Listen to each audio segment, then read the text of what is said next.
So hello' everyone, এইটো ভিডিঅ'ত আমি জুবিন গাৰ্গৰ ৰচনাৰ বিষয়ে আলোচনা কৰিম। সো ভিডিঅ'টো খুব ইম্পৰ্টেণ্ট হ'বলৈ গৈছে তোমালোকৰ বাবে। সো চেনেল নতুন হ'লে চেনেলটো ছাবস্ক্ৰাইব কৰি দিয়া। এতিয়া ব'লা আমি জুবিন গাৰ্গৰ বিষয়ে আমি পঢ়োঁ। সো 1972 চনৰ 18 নৱেম্বৰত অসমীয়াৰ হিয়াৰ আমঠু জুবিন গাৰ্গৰ জন্ম হৈছিল মেঘালয়ৰ তুৰাত।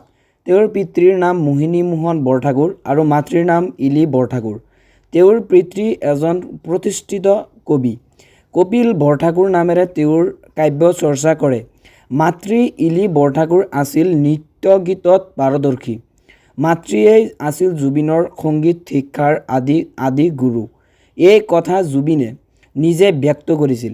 বহুমুখী প্ৰতিভাৰ অধিকাৰী জুবিন গাৰ্গে নীতিদীৰ্ঘ জীৱনকালতে তেওঁৰ নাম চিৰ যুগমীয়া কৰি থৈ গ'ল। অসমৰ জনগণে জুবিন গাৰ্গক ঈশ্বৰপুত্ৰ ৰূপে অভিহিত কৰিছে। জুবিন গাৰ্গ আছিল একেধাৰে সুৰকাৰ, গীতিকাৰ, অভিনেতা, বাদ্যযন্ত্ৰী, কবি, সংগীত পৰিচালক, বোলছবি প্ৰযোজক, সমাজকৰ্মী আৰু প্ৰকৃতিৰ প্ৰেমী।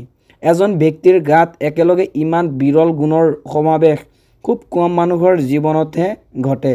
ইংৰাজীৰ লগতে বহুসংখ্যক ভাৰতীয় ভাষাত জুবিন গাৰ্গে সুৰীয়া কণ্ঠৰে হাজাৰ হাজাৰ গীত গাই সকলোৰে হৃদয় জয় কৰিছিল। 1992 চনত গুৱাহাটী বিশ্ববিদ্যালয়ৰ যুৱ মহোৎসৱত পশ্চিমীয়া সংগীত পৰিৱেশন কৰি তেওঁ নিজৰ জীৱনৰ প্ৰথমটো স্বৰ্ণ পদক পাবলৈ সক্ষম হৈছিল। হিন্দী, বেংগলী, নেপালী আদি বিভিন্ন ভাষাত গীত গাই সকলোৰে হিয়াৰ আমঠু হৈ পৰা জুবিন গাৰ্গ আছিল অসমৰ আকাশৰ ধ্ৰুৱতৰা।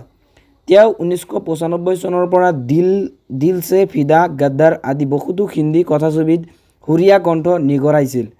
তেওঁ গেংষ্টাৰ চিনেমাখনৰ য়ালি গানটো গাই গ্ল'বেল ইণ্ডিয়ান ফিল্ম এৱাৰ্ড লাভ কৰিছিল।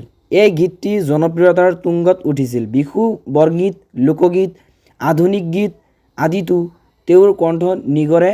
হিয়া দিয়া নিয়া, মিছন চাইনা, কাঞ্চনজংঘা আদি কেইবাখনো অসমীয়া কথাছবিত তেওঁ মনপৰশা অভিনয় কৰিছিল। তাৰোপৰি বহুতো সামাজিক সংগঠনৰ লগতো জড়িত হৈ সমাজৰ হকে কাম কৰিছিল। 2025 চনৰ 19 ছেপ্টেম্বৰত ছিংগাপুৰত অতি ৰহস্যজনকভাৱে জুবিন গাৰ্গৰ মৃত্যু হয়। তেওঁৰ মৃত্যুৰ বাতৰিয়ে অসমৰ সকলো জনগণৰ বুকুত শোকৰ বন্যা বোৱাইছিল। কেৱল অসমেই নহয়, সমগ্ৰ ভাৰততে বনজুইৰ দৰে বিয়পি পৰা জুবিনৰ মৃত্যুৰ খবৰে সকলোকে শোকাচ্ছন্ন কৰিছিল। তেওঁৰ মৃত্যুৰ অন্তিম যাত্ৰাত প্ৰায় 15 লাখ মানুহৰ সমাগমে বিশ্বৰ ভিতৰত চতুৰ্দশ সৰ্ববৃহৎ ৰাজহুৱা অন্ত্যেষ্টিক্ৰিয়া সমাৱেশ হিচাপে আনুষ্ঠানিকভাৱে স্বীকৃতি লাভ কৰিছে। তেওঁৰ ৰহস্যজনক মৃত্যুৰ ন্যায়ৰ বাবে ফেচবুকত #JusticeForJubinGarg নামেৰে ডিজিটেল আন্দোলন আজিও অব্যাহত হৈ আছে। লগতে মায়াবিনী গীতটো আজিও অসমৰ ঘৰে ঘৰে বাজি আছে। তেওঁৰ অস্বাভাৱিক মৃত্যুত সমগ্ৰ ভাৰতে এজন সুযোগ্য সন্তান হেৰুৱাই আজিও ম্ৰিয়মাণ ৰৈ বিনালে। তেওঁৰ জীৱনৰ বহুত আশাৰ চিনেমা আছিল। মৃত্যুৰ পাছত 31 অক্টোবৰত চিনেমাখনে মুক্তি লাভ কৰে। জুবিন গাৰ্গে কৈছিল, মই ইউকেলিপ্টাছ গছৰ ধৰে ওখ হ'ব খোজোঁ, মই চিৰন্তন আকাশ চুব খোজোঁ। এই বাণী তেওঁ আখৰে আখৰে প্ৰমাণ কৰি থৈ গ'ল।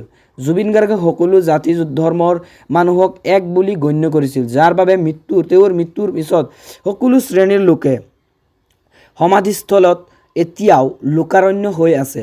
জুবিন গাৰ্গ নিজৰ বহুমুখী প্ৰতিভাৰ বাবে অসমৰ মানুহৰ প্ৰাণে প্ৰাণে জীয়াই আছে। সেয়েহে সমগ্ৰ বিশ্বত জুবিন গাৰ্গ সদায় অমৰ হৈ থাকিব। জুবিন গাৰ্গৰ জাতি ধৰ্ম নিৰ্বিশেষে লোৱা স্থিতি, অন্যায়ৰ প্ৰতিবাদ, নিৰ্ভীক কথা বতৰাই সমাজক সাহস দিছিল। সেয়েহে জুবিন গাৰ্গৰ হিয়াৰ আমঠু বুলি কোৱা হয়। জুবিন গাৰ্গ প্ৰকৃতিৰ প্ৰেমী হিচাপেও সকলোৰে পৰিচিত। গছ-গছনিৰ প্ৰতি তেওঁৰ অগাধ প্ৰেম আছিল। সেয়েহে নাহৰ ফুলৰ বতৰ গানটো তেওঁৰ কণ্ঠত নিগৰিছিল। তেওঁ প্ৰায়ে বৃক্ষৰোপণ কৰিছিল আৰু বনজ সম্পদ ধ্বংসৰ বিৰোধিতা কৰিছিল। গুৱাহাটীৰ দীঘলী পুখুৰীৰ পাৰৰ ডাঙৰ গছ কেইজোপা সংৰক্ষণ কৰাৰ বাবে তেওঁ সদায় মাত মাতিছিল। গছ গছনিৰ লগতে তেওঁ জীৱ জন্তুকো সন্তানৰ দৰে মৰম কৰিছিল।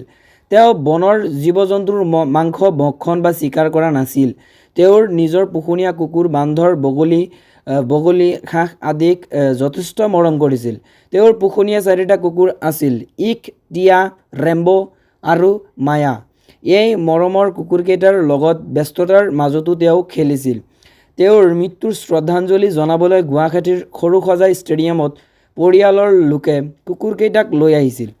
এই দৃশ্যই তাত উপস্থিত লোকক মৰ্মাহত কৰিছিল। উল্লেখ্য যে 2025 চনৰ ছেপ্টেম্বৰত কাজিৰঙা ৰাষ্ট্ৰীয় উদ্যানৰ কৰ্তৃপক্ষই ৱৰ্ল্ড ৰাইন' ডে' তেওঁৰ নামত উছৰ্গা কৰিছিল। বিভিন্ন প্ৰজাতিৰ গছ গছনিও তেওঁৰ নামত ৰোপণ কৰিছিল।